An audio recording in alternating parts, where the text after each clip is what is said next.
মহাপুৰুষ শ্ৰী শ্ৰী মাধৱদেৱৰ তিথিৰ দিনাই আমি ঢেকীয়াখোৱা বৰনামঘৰলৈ বুলি ওলালোঁ। এয়া আমি আহি ঢেকীয়াখোৱা বৰনামঘৰৰ গেটৰ সন্মুখভাগ পালোহি। ঢেকীয়াখোৱা বৰনামঘৰৰ গেটভাগ চাওকচোন, ইমান ধুনীয়াকৈ বনালে, সঁচাকৈ শলাগ ল'বলগীয়া।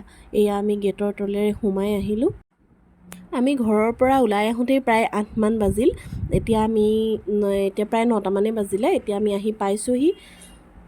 মানুহ আহি যথেষ্ট দেখিছোঁহি, সেইবাবে মনটোও ভাল লাগিছে। ঘৰৰ পৰা ওলাই আহোঁতে ভাবিছিলোঁ আমাৰ দেৰিও হৈছে নেকি। এয়া ধুন আৰু মই, লগত দুয়োগৰাকী মা আহিছে, মানুহজন এয়া গৈ আছে, আৰু লগত আছে আমাৰ খুৰী, ধুনৰ মাক। ইয়ালৈ অহা হয় যেতিয়া প্ৰত্যেক বছৰে আমি এভাগ শৰাইও দিওঁ। শৰাই বস্তুখিনিও কিনি ল'লোঁ, চাকি বন্তিও কিনি ল'লোঁ। সকলোখিনি লৈ এতিয়া আমি নামঘৰৰ ভিতৰলৈ যাম। আৰু ইয়াত যথেষ্ট দোকান হৈছে। আপোনালোকেতো প্ৰায়খিনি আহিছেই, আৰু নহা মানুহ ইয়াত নাথাকেই। দোকান বজাৰখিনিও দেখিছেই। আমি পিছত আকৌ ওলাই আহিম, তেতিয়া আপোনালোকক আকৌ দোকানসমূহ দেখাম ভালদৰে। এতিয়া আমি চাকি বন্তি জ্বলাই লওঁ। যথেষ্ট মানুহৰ সমাগম হৈছে। এতিয়া আমি এয়া শৰাইভাগ ইয়াত দি লওঁ। শৰাইভাগ দি আমি বন্তি প্ৰজ্বলন কৰাৰ ব্যৱস্থা আছে, তাত আমি চাকি জ্বলাই ল'ম। আজি এয়া চাওক, মোৰ গৰমত ঘামি জামি গোটেই অৱস্থা নাই। তথাপিও ভগৱানৰ ওচৰত আহিছোঁ যেতিয়া, এই গৰমকো সহ্য কৰিব পাৰোঁ। এতিয়া চাকিখিনি ভালদৰে জ্বলাই লৈছোঁ, যাতে ভগৱানে সকলোখিনি মনৰ আশা পূৰণ কৰক, সকলোৰে ভাল হওক, তাৰে কামনা কৰি আজি এয়া সুন্দৰকৈ চাকিগছ জ্বলালোঁ।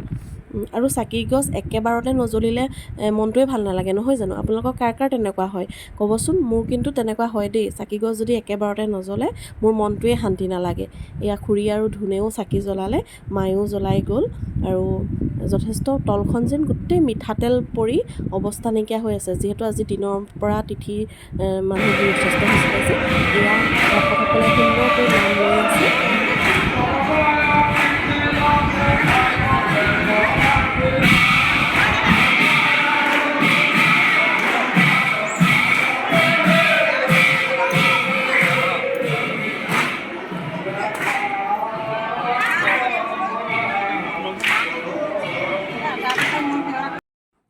এতিয়া আমি চাকি যে নিছিলোঁ, সেই প্লেটকেইখন দিবলৈ আহিলোঁ। এয়া মানুহজনে প্লেট দুখন লৈ আগত গৈ আছে। আৰু আপোনালোকক কৈছিলোঁ এই দোকানবোৰো অলপ দেখাই দিম। নামঘৰত যিহেতু নাম লৈয়ে আছে, মানুহো ভিৰ হৈ আছে। মাহঁত নামঘৰৰ ভিতৰত বহি আছে, আমি বোলো অলপ এই প্লেটকেইখনো দি থৈ আহোঁ, আৰু অলপ ওলাইও যাওঁ, চাওঁ পৰিৱেশটো, বাহিৰৰ পৰিৱেশটো চাওঁ। এয়া চাওক, ইয়াত বিহুৰ লগত জড়িত সকলো, বিহুৰ লগত বুলিয়ে নহয় মানে, বাদ্যযন্ত্ৰ সকলো পাব ইয়াত। আৰু এই ল'ৰাজনে সকলো বস্তু নিজে বনাইছে। এওঁকতো চাগে বহুতে চিনিয়ে পায়, ফেচবুকতো এওঁৰ আছে, পাৰ্থ নামটো। ইয়াত আপুনি চব গগনাৰ পৰা আদি কৰি তবলা, বাঁহী ইত্যাদি যিমানখিনি বাদ্যযন্ত্ৰ আছে থলুৱাভাৱে বনোৱা সকলোখিনিয়ে পাব। ইয়াতো বিভিন্ন ধৰণৰ কচমেটিক, ফুলদানি, কিবা বহুত ওলাইছে।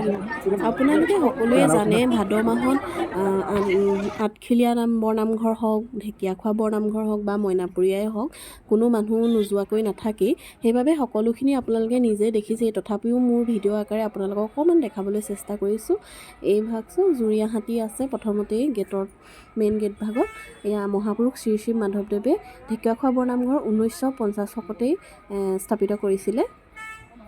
আৰু তেখেতে যেতিয়া প্ৰথম আহিছিলে, যি ঘৰ মানুহত প্ৰথম দিনা থাকিছিলে, সেইদিনাখনিয়ে তেওঁলোকৰ ঘৰত বোলে ঢেকীয়া ভাজিৰে ভাত খাইছিল। সেইবাবে সেই ঠাইডোখৰ নামেই ঢেকীয়াখোৱা হ'ল। মই শুনামতেহে দেই। আপোনালোকে যদিও তাৰ বিষয়ে কিবা জানে মোক কমেণ্ট কৰি জনাব। মই যিমানকণ শুনিছোঁ সেইফালৰ পৰাহে কৈছোঁ। এতিয়া এয়া আশীৰ্বাদ দি আছে, আমি সকলোৱে ইয়াৰ আশীৰ্বাদ লৈ আছোঁ। বাহিৰতে যদিও আমি ধুনীয়াকৈ আশীৰ্বাদ লৈছোঁ, সকলোৱে লৈছে। আপোনালোকেও ইয়াতে আশীৰ্বাদ লৈ ল'ব। এই নামঘৰ ভাগৰ বহুত মহত্ব আছে। প্ৰকৃততে প্ৰত্যেক নামঘৰতেই মহত্ব থাকে, প্ৰত্যেক নামঘৰতেই ভগৱান থাকে। মই ক'বলৈ যোৱা নাই যে অকল ঢেকীয়াখোৱা নামঘৰতেই মহত্ব আছে, তেনে নহয়। কিন্তু ইয়াত এগছি অক্ষয় বন্তি আছে, যি গছি বন্তি প্ৰায় 500 বছৰ ধৰি আজি পৰ্যন্ত জ্বলিয়ে আছে। সেইবাবে ৱৰ্ল্ড ৰেকৰ্ডো কৰিবলৈ সক্ষম হৈছিল। এয়া জনপ্ৰিয় গায়ক প্ৰাণদীপ আৰু ৰিণ্টুৰ কণ্ঠত বীৰ অভিমন্যু নামৰ এটি ভক্তিমূলক গীত ৰিলিজ হৈছে। আপোনালোকে সকলোৱে যদি নাই শুনা এবাৰ শুনিব, যথেষ্ট ভাল হৈছে গীতটি। এই লাইনটো যে দেখিছে, এই লাইনটো প্ৰসাদৰ লাইন। নামঘৰত যিহেতু যথেষ্ট মানুহ বহি আছে, সকলোকে একেলগে দিয়াটো সম্ভৱ নহয়, সেইবাবে বাহিৰত থকা সকলোখিনিকে এনেকৈ লাইন কৰি দিছে, পুৰুষৰ লাইন এটা আৰু মহিলাৰ লাইন এটা। এয়া শেষত ধুন আৰু ময়ো লাইন পাতিলোঁ। জমনি এটাও হ'ল জানেনে।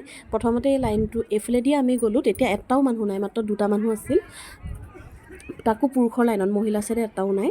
আকৌ আমি ঘূৰি আহিলোঁ, পিছত শেষত লাইন পাতি এয়া আমি প্ৰসাদ অৱশেষত পালোঁগৈ। এয়া প্ৰসাদ লৈ আহি আমি বহিলোঁ। এখেত কিন্তু মোবাইলতে ব্যস্ত, মোবাইল নোচোৱাকৈ অকণো থাকিব নোৱাৰে জানেনে। আমি আহিছিলোঁ ৰাতি, যিহেতু ঘৰতে ভাবি আহিছিলোঁ আজি ভাত সাজো খাই আহিম, যিহেতু শুনি থাকোঁ ঢেকীয়াখোৱাত ৰাতি ভাত খুৱাই, কিন্তু আমি আজিলৈকে খোৱা নাছিলোঁ। আজি খাই আহিলোঁ, ভাবিলোঁ। আৰু সঁচাকৈয়ে পৰিৱেশটো চাই বহুত ভাল লাগিল। ইমান 2000-3000 মানুহক একেলগে ভাত খুৱাইছে আৰু ইমান ধুনীয়াকৈ শুশ্ৰূষা কৰিছে।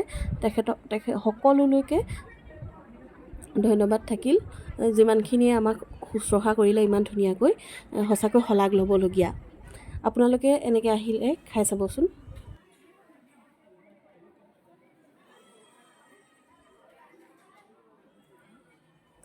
ইয়াত মেথিগুটি যথেষ্ট দেখাইছে, মানে আমি ডাবৰৰ তলত থকা দাইলকণ পালোঁ সেইবাবে। এতিয়া খাই বৈ আহি আমি ঘৰলৈ যাবলৈ বুলি ওলাই আহিলোঁ। আহি যথেষ্ট ভাল লাগিলে আজি, তেখেতৰ তিথিৰ দিনাই আহি আমি ইয়াত উপস্থিত হ'লোহি। যিহেতু মই ভিডিঅ'টোহে আজি দিছোঁ, আমি গৈছিলোঁ কিন্তু তেখেতৰ শ্ৰী শ্ৰী মাধৱদেৱৰ তিথিৰ দিনাখন।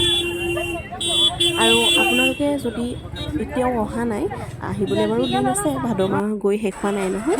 সকলো এবাৰ আহিব, আৰু নহাকৈ কোনোৱে নাথাকে, সকলো মানুহে আহে, বহুত দূৰ দূৰণিৰ পৰাও আহে। ইয়াত ধুন আগত গৈ আছে, খুৰীও আছে লগত, মানুহজন মাটো একেবাৰে আগত, মই ভিডিঅ' কৰি পাছত।